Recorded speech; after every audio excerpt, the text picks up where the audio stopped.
All right, guys. We've just been editing the videos and the wind is howling. The trees are moving. It's gotta be 35 to 40 knots. And we've heard that the pros are on the water, throwing it down and warming up for tomorrow. Let's get out there as soon as possible. Let's go.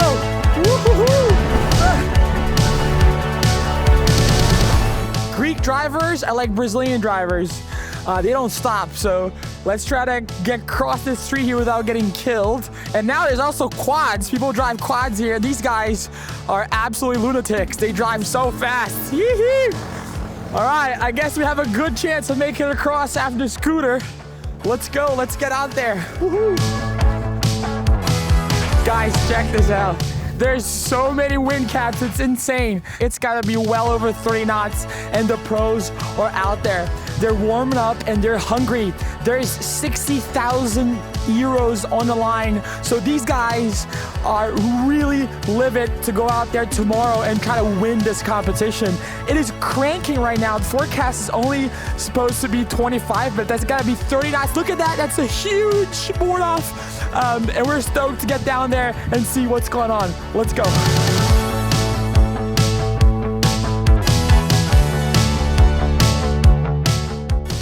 Guys, we literally found a roadblock now. I don't know how to get to the beach, but we're trying to get through this grass here. As you can see, all the pros in the background. There's also some old people there sunbathing. Yeah, hopefully they didn't see me, but anyways, let's get going. Let's see, maybe we can cross this or maybe go around, but we'll get to the beach in a little bit. Let's go, let's go, let's go.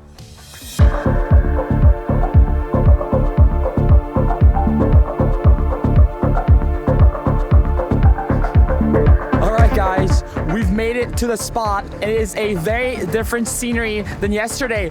The wind is cranking and there's so many people out there. As you can see, it is not a flat water spot. There's definitely a lot of chop, but there's some wave too, and people are going massive. A lot of technicality, a lot of height and power, and that's what the judges want. So let's capture some more of these moments and then let's head down to the event spot so you guys get a first look into all the action that's gonna happen tomorrow. Let's go. All right, look who we've just run into. It is Andy. You are a professional cinematographer. You do a lot of awesome stuff with Stig and also now with Heel. We saw that documentary you guys did, which was absolutely amazing in Patagonia, right? And now you're here for the GKA World Championship in Mykonos. What do you think about it so far? Well, it's looking good, huh? It's gonna be really good the next 2 days, so I think it's gonna be an awesome event. I just came this morning and fuck, it's so good. Like for 2 days, wind, that's what we need, right? That's right, and now we're on top of this hill. You've got your camera here. Have you seen anyone do anything cool? Who's looking good for you right now? It's pretty light, I think, and gusty what I've seen. But I'm following Jamie a little bit for the Kaimana crew and road, the board. Okay. But seems like it's a bit gusty now. I think tomorrow's going to be better and stronger. So hopefully that's going to be, then we're really going to see what's going to happen. Jamie is the favorite, I think, going into it, right? He was so good in France and now he's out there. So thank you so much. We're going to let you get back to behind the camera. And yeah, man, see you around. Yeah. Peace out.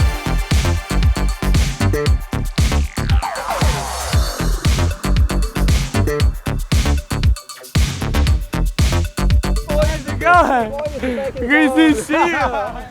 All right, guys, we made it to the beach, and look who we bumped into. Needs no introduction, but obviously Ralf. He is the owner of Brainchild, and there's some very exciting stuff. I've seen it on the internet lately. You have a brand new manufacturing facility coming out. You have brand new kites, and it's looking really great for Brainchild. What can you tell us about this brand new manufacturing facility you got? Well, basically, as you said, we have now opened the manufacturing. We have always operating from the laboratory, and yeah, achieved a major milestone and what we try to achieve furthermore. Brand new, I would say. It's fair to say it is the most modern, lean production facility for kites and wings in the world. And I brought also already some prototypes, which we don't show. Definitely not. It's just coming into the window. No, don't look.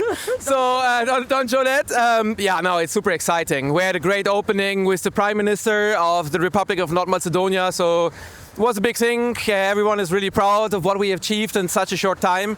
So yeah, The future is looking bright for Brainchild, and now we're sitting here and I'm seeing a lot of peaks, a lot of Brainchild kites. Yeah. It's very exciting. What do you think is going to go down here in the next couple of days in terms of the competition? I think it's like war. It's like kite surfing war going on. It's going to be very windy. Prize money is high, which means the people will fight. Yeah. I think it's going to be epic. I think it's going to be one of the best shows during the year, and I just can't wait to get it started. And I mean, big shout out here to the kite school. Big shout out to Baptiste, who made that happen. You know, like really congratulations to him. I'm really proud of him. Yeah. It's amazing. I can't wait. I can't wait either. It's great to run into you. Thank you. And super excited to see what the Brainchild is going to look like and your brand new factory as well. We have a lot more on that coming up very soon, so stay tuned. Perfect. Awesome. Cheers. Cheers.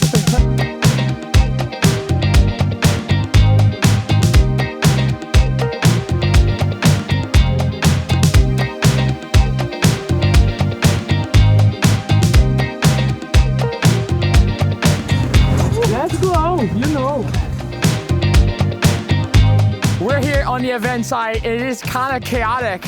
Everyone's trying to go out there. We just helped Baby Shark to get in the water. He's going out on a 10-meter kite in 30 knots. That guy can hold so much money, and everyone is tensed up. We can feel the energy.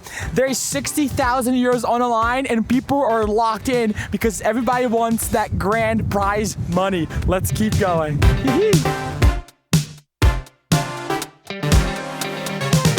We've just run into Sean Overbeek. He is Jamie Overbeek's brother, and he was just out in the water. What were the conditions like today, Sean?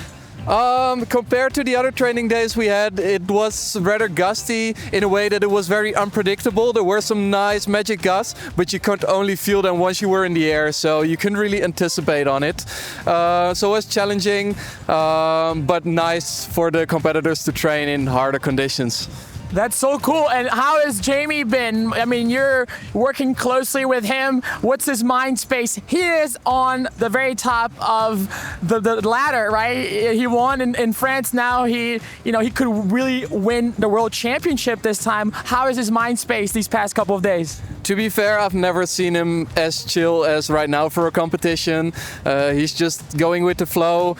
During training, when it was too light, maybe a bit of a struggle, but once it picked up, like it is going to be during the competition day, he was going way better, way more controlled, way floatier than all the other riders. So I'm confident that he's going to put on a show, and he's definitely going to be a contender for the world title. Dude, that is awesome. We can't wait to see him out there. I mean, we love the Overbeek family. You guys are a tight, we see two powerhouses. We have the Casati family and the Overbeek family, and you guys are amazing. So thank you so much for your time, and let's keep our fingers crossed for Jamie tomorrow. Hell yeah, it's gonna be nice. Yes, sir. Let's go. Thank you, guys. Is it working? Top. Okay. All right, guys, we just run into Luca Ceruti, the man from South Africa, Cape Town. Yes. Is it your first time Mykonos? Have you ridden here before? You just came off the water. What are the conditions like? The conditions were absolutely nuclear. I mean, first of all, it's gonna be like twice as strong as this, and I was pretty powered on a 6-meter Sonic today. So I don't even know what the boys are gonna be on tomorrow, boys and girls. It's gonna be power. Are you excited? Dude, I am stoked. First time in Mykonos, and I saw you on that foil kite. Are you gonna bust that thing out tomorrow? What's the game plan? I would honestly love to, but I've got a feeling it's gonna be a little bit strong. So if it's too strong for a foil kite, it gets like way too windy. And you get like a little bit of slack, and that makes really big crashes, which could be fun as well for you guys, not for me.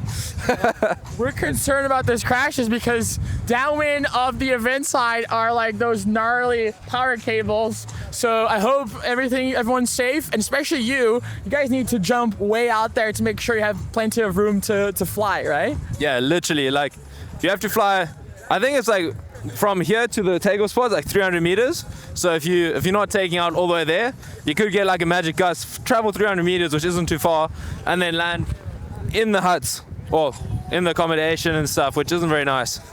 And I heard if a kite lands up in the power lines, which is a possibility, like the whole town gets cut off electricity. So hopefully that's not going to happen. Yeah, I hope so too. I need to take a hot shower tonight, so yeah, make sure everyone stays safe, obviously. And we're stoked for you, bro. We wish you the best of luck tomorrow. Let's freaking kill it and strong win. Thank you. And you got this, bro. Let's do this. Appreciate it. Fuck yeah. Hey, thanks so much, boys. Appreciate it.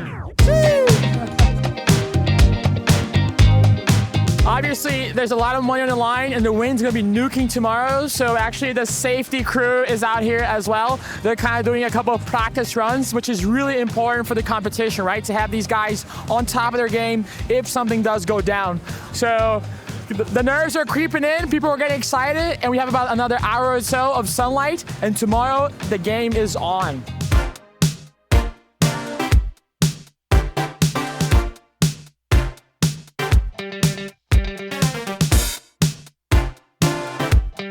All right, we're here with Baby Freaking Shark. You just came off the water. How was it?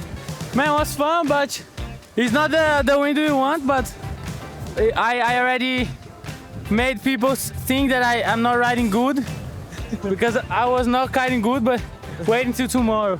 I was testing my kite that I did with Alex from Alex Pastor, man, amazing. I just need some more things, it's not perfect. No one is perfect. But man, everything is on point. Tomorrow will be crazy, and tomorrow a cobra vai fumar. A cobra vai fumar. Let's go. We're gonna be here cheering for you, bro. Brazilian Storm. Let's freaking send it. Woohoo! All right, guys, we've dumped into Kate, who's an upcoming rider for F1.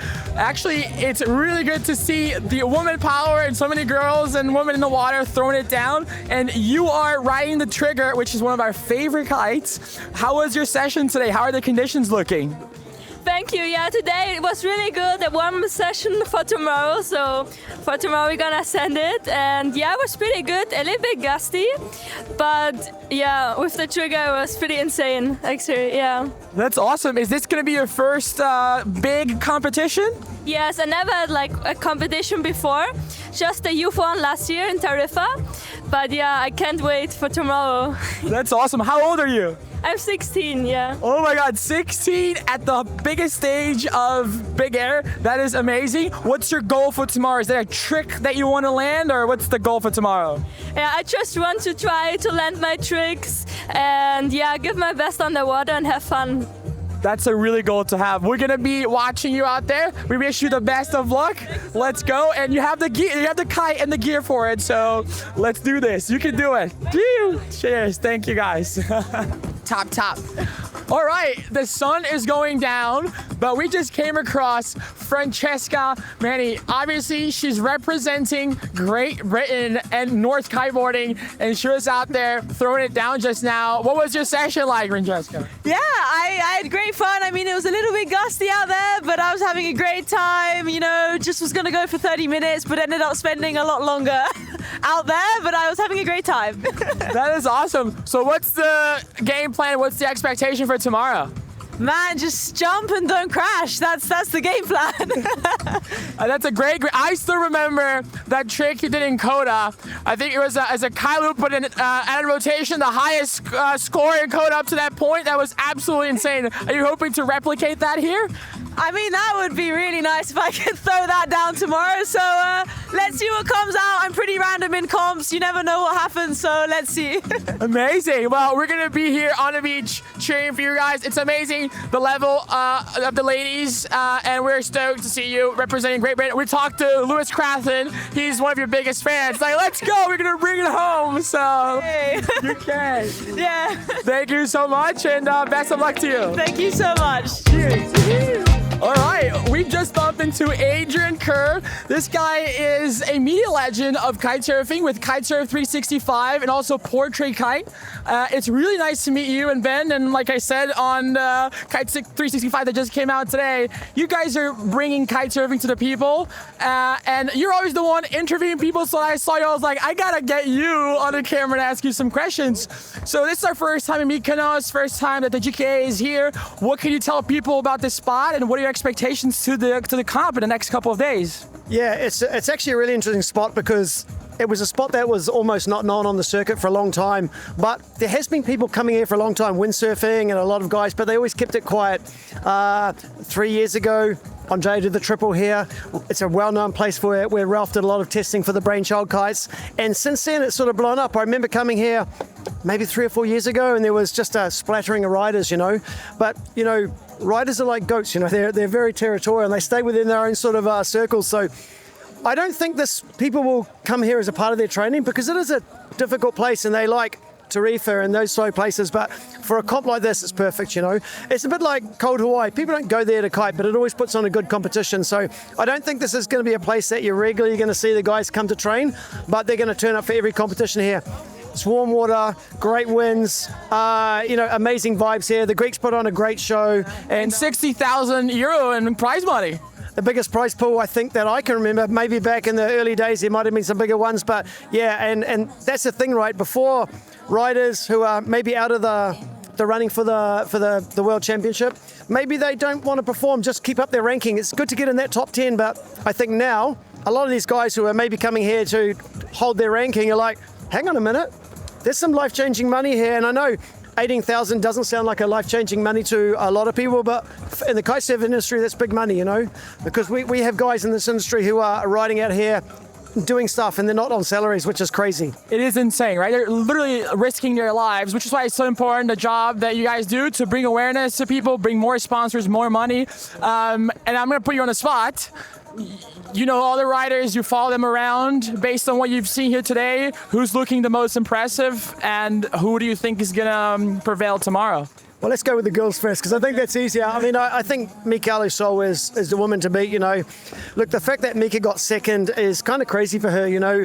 For her not to be on the top of the podium is unusual. You don't become an 8-time world champion without having that sort of boa constrictor type attitude. And I think she just can apply pressure on the rest of the fleet.